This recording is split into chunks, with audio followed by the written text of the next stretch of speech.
to Monster, an Attack on Titan X Mute Reader / Listener, Chapter 9 and 10.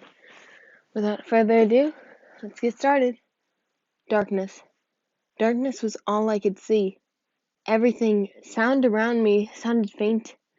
All I could hear was slow beating of my heart. I held a hand up to my ear.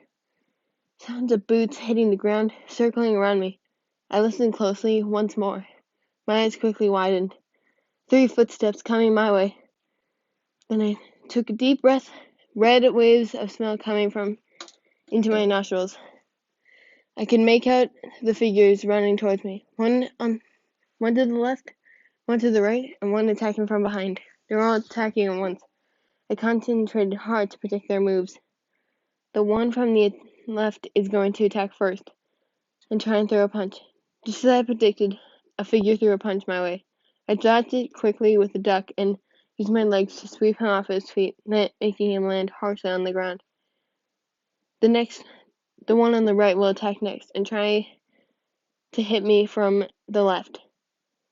I dodged his fast strike and delivered him an elbow to the head, making him collapse to the ground harshly. The one from behind will attack last, try and attack me at a low point. A fist came swishing right next to my torso, and I quickly dodged him, making his neck a wide open target. I kicked the side of his neck with my foot. He grunted loudly to the ground with a thud. Concentrate off. I removed my eye patch from my right eye, with my left eye kept closed, and looked to see Reiner, Aaron, and Berthold on the ground. Apparently, they all challenged to fight me at once, but it didn't really end well. Then I heard a few ahs and looked up to see a small crowd surrounding us. I began to grow nervous. Did you see that? See what? She took out all 3 of them at once. Really? No way! Amazing! I saw the whole thing. She was so fast. People around me began to clap and cheer, catching me by surprise. My cheeks grew red from embarrassment as I nervously twirled my hair. I never received this much attention before. Aaron was the first to get up. Nice job, Ryan. You managed to beat all 3 of us. Reiner smirked. Somehow I knew I saw potential in you. Berthold smiled nervously at me. Good job. The tiny crowd began to cheer as I nervously rubbed my legs together. My eyes well up a bit. I wanted to say something, but I just can't. What's going on over here? Sorry. What's going on over here? A booming voice yelled. Everyone went quiet and saluted as Commander Shadis made his way towards the scene. It's Commander Shadis. She's in trouble. I don't think she did anything wrong.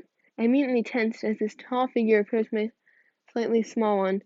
I shivered violently, knowing I didn't have the voice to greet him, so I just saluted nervously. He ignored it and looked to the ground to see the 3 boys laying on the ground. What happened here? What did you do? He asked in a demanding voice. Sweat dropped from my face as I gripped my chest tightly. I frantically looked at Aaron for him to help me. He quickly got the message. Well, wait, sir! Ryan doesn't talk, Aaron tried to say. Did I ask if she could talk or not? She snapped at him. Aaron grew quiet. No, I'm pretty sure I wasn't talking to you either. He turned his head towards me. As I was saying, what's the meaning of this? Did you cause this? He asked dangerously. I swallowed thickly. My lips remained shut as I could feel myself internally screaming. Everyone was staring at me and I couldn't say anything. What is it? Cat got your tongue? I shook my head. I gotta admit, I'm a little impressed. Seeing that you were able to take on 3 opponents and win? Huh? If you think you're so strong, then why don't you try sparring with me? My whole world fell. Me? Spar with him? I can't do that. He's my commander. Isn't that a violation, or? If you don't, I'll make you run till sunrise. He got into his stance, and I flinched. He was really serious about this. The crowd around us got larger. Curious faces were peeking through. What's going on? Is she gonna fight the commander? No way, the poor girl will get pummeled. I'll probably make her run laps after he's finished with her. Fear struck me as the whole air seemed to go tense and suffocating. What can I do? Well, are we going to start or what? Are we going to start or what? I flinched once again and swallowed thickly once more, shaking all over. I don't know why, though. I shouldn't be scared. I shouldn't be. I took in a few deep breaths. Deep breaths, Lion. Deep breaths. Panicking is not going to let you focus. Ignore all surroundings and focus on your target. Slowly went into my stance, not feeling completely calm. Puff of air left my mouth as I closed my eyes. I was met with total darkness. I listened closely. There was no sound. He wasn't moving yet. I sniffed the air deeply. His scent was far away, but not approaching mine. Just then, I heard fast, heavy footsteps approaching me. Caught me off guard. He was coming in fast, but I didn't panic.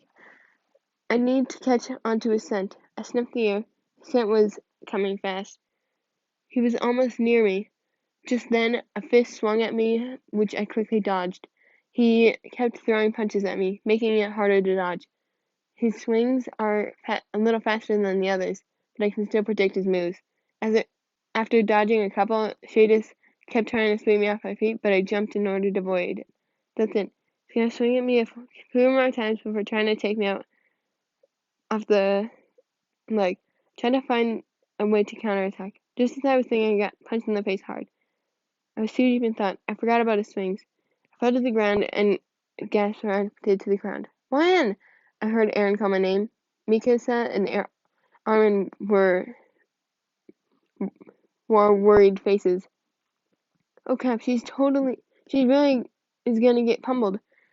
I wasn't completely off the ground, just on my knees. I rubbed my slightly swollen cheek as something burst inside me. He's really serious about this, huh? I thought.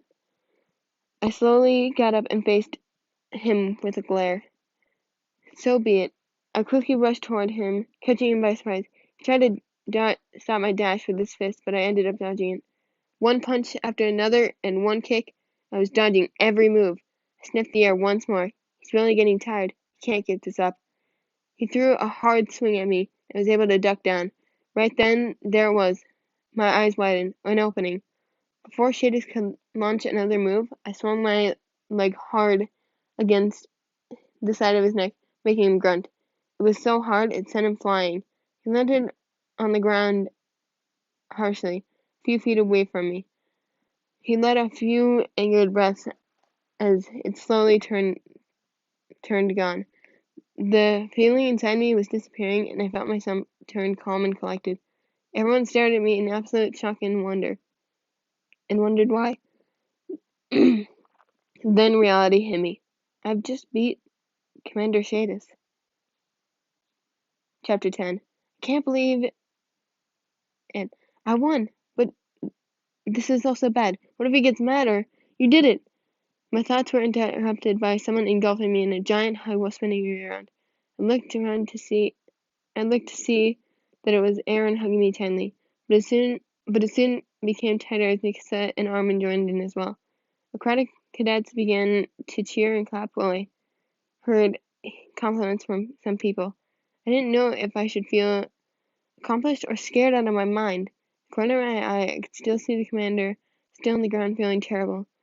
I broke the hug and ran towards him. He didn't respond to my reached out hand, so I let out a faint breath of annoyance and pulled him up by the arm. Surprisingly, it was much easier than I imagined. What was that? Shit, why was that? She just looked shocked. He stared at me in bewilderment. How? He was utterly speechless. I was soon pulled back from the crowd, but this time by random people. Amazing! Where'd you learn how to fight like that? You were incredible. I felt my heart swell a bit. For the first time in my life, I finally felt accepted. Time skip. News of me beating Commander Shadis was spreading all across the mess hall. I didn't really care as much as I hungrily chomped through my food. What? Ryan, you're amazing, I heard a familiar female voice say. I looked up to find Krista staring at me with bright amazement. She looked at me genuinely kind, but something about her kindness felt off. I sniffed. My eyes widened. My eyes slightly widened as soon as I saw right through her mask. She was faking it. I then noticed a much taller girl next to her. A familiar face. Saw her before, but where? My memories went back. Oh, she's the attracted girl who left me when I fell off the top bunk that day. What is she doing here? Krista then nudged her by the side. Come on, tell her, Ymir. No way, I'm not gonna admit it. So her name's Ymir. I sniffed the air. She reeks of the smell I dislike. I saw her the way she fought. You saw the way she fought, and I heard what you mumbled, and you said you were impressed. Ymir cursed under her breath, knowing it was the truth. Fine, I guess you. If you want me to do it so badly, I guess your moves were pretty cool, kid. But don't get too cocky about it. I felt a faint hum and tilted my head to the side in confusion. Lion! I heard a strong force stumble me back a bit. Sasha was hugging me. Jean kept calling me Potato Girl. Make him stop. You an idiot? Have you forgotten she can't talk? What are you gonna think she's gonna say? Jean yelled back. I'm not an idiot. I knew that already. I thought she might try help me punch you in the face. I'd gladly like to see her punch Horseface, I heard Aaron say. What'd you say to me? Huh, Horseface? You little bastard. Gentlemen, please, Mikasa said calmly. Don't even try, Mikasa, Armin mumbled. I never knew how rowdy my friends could be. Is that what it's like to be able to talk, to express yourself? I mentally sighed. I know I can't relate. Suddenly the whole room went quiet. This immediately caught my attention. What happened? I looked up to see Commander Shadis had just entered the room. He was scanning around the room, like he was looking for something or someone.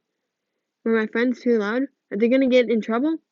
Suddenly, his eyes landed on me. I felt my life flash before my eyes. You. I looked around the room frantically and pointed a finger at me, signaling him if he was talking to me. YNLN. Follow me this instant. Where did I go wrong? I slowly got out of Sasha's grip and made my way towards Shadis. I could feel my friend's protective aura swirling around my back. Aaron was quick to say something. But sir, she hasn't done anything wrong. I wasn't talking to you, cadet. Stay out of this. But, or do you want to run laps until sunrise? That kept Aaron quiet. Wyan, let's go. I gulped thickly and followed him out of the mess hall, sending my friends a terrified look. I nervously played with my fingers as the tall man in front of me, he wasn't saying, he hasn't said anything at all, which is making me feel worse. I sniffed the air. This shocked me. He didn't seem mad. Why, though? Finally, he spoke. You're not in trouble. That's what you think. We just want to talk. We? We finally arrived to what seemed to be his office, and he opened the door. My eyes grew wide. It looked so nice. The interior looked very comfortable. I was soon intrigued that I haven't even noticed the three other people standing in the room. There stood in the room were three adults. A woman with brown hair and glasses, blonde hair with thick eyebrows and piercing blue eyes, and one short male with raven black hair and sharp, psychotic eyes. The woman in glasses immediately brightened up when she saw me. You mean this is her? She's absolutely adorable. She ran up to me and squeezed my cheeks. I let out a faint hum as I looked at her in confusion. When did she get here? You must be Ryan Ellen. Is that right? I nodded. I'm Hanji Zhou, and we've heard so much about you. I looked to see the other two men. That's Commander Erwin Smith, and the short, black-haired male over there is Captain Levi Ackerman. She turned to me. Don't mind him if he gets all mean, she tried to whisper.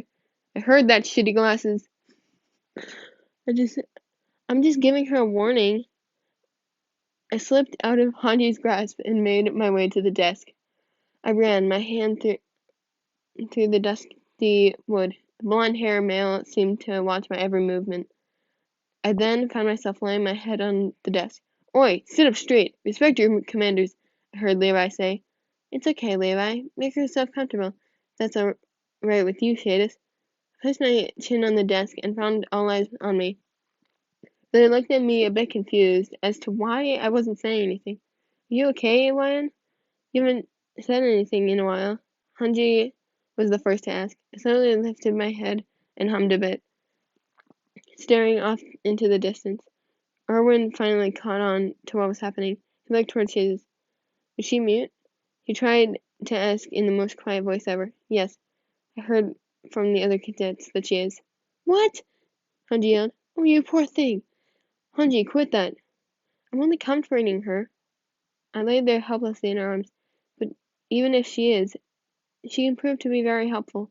She has defeated me recently in a spar, and her techniques were nothing like I've ever seen. Not to mention she also excels in other courses as well, thanks to Armin teaching me." I continued to faintly hum to myself as the four adults carry on the conversation, swaying back and forth in my seat. "Wyan," I heard Commander Erwin ask. I turned my attention toward him. How would you like to graduate early and join the Scouts?" My eyes quickly widened, and I nodded vigorously. "Wonderful!" She said. "She should be in my squad," Hanji said. "I think not," Leroy replied. "Huh? Why?" "As you can see, this cadet here is not someone you can have normal conversations with.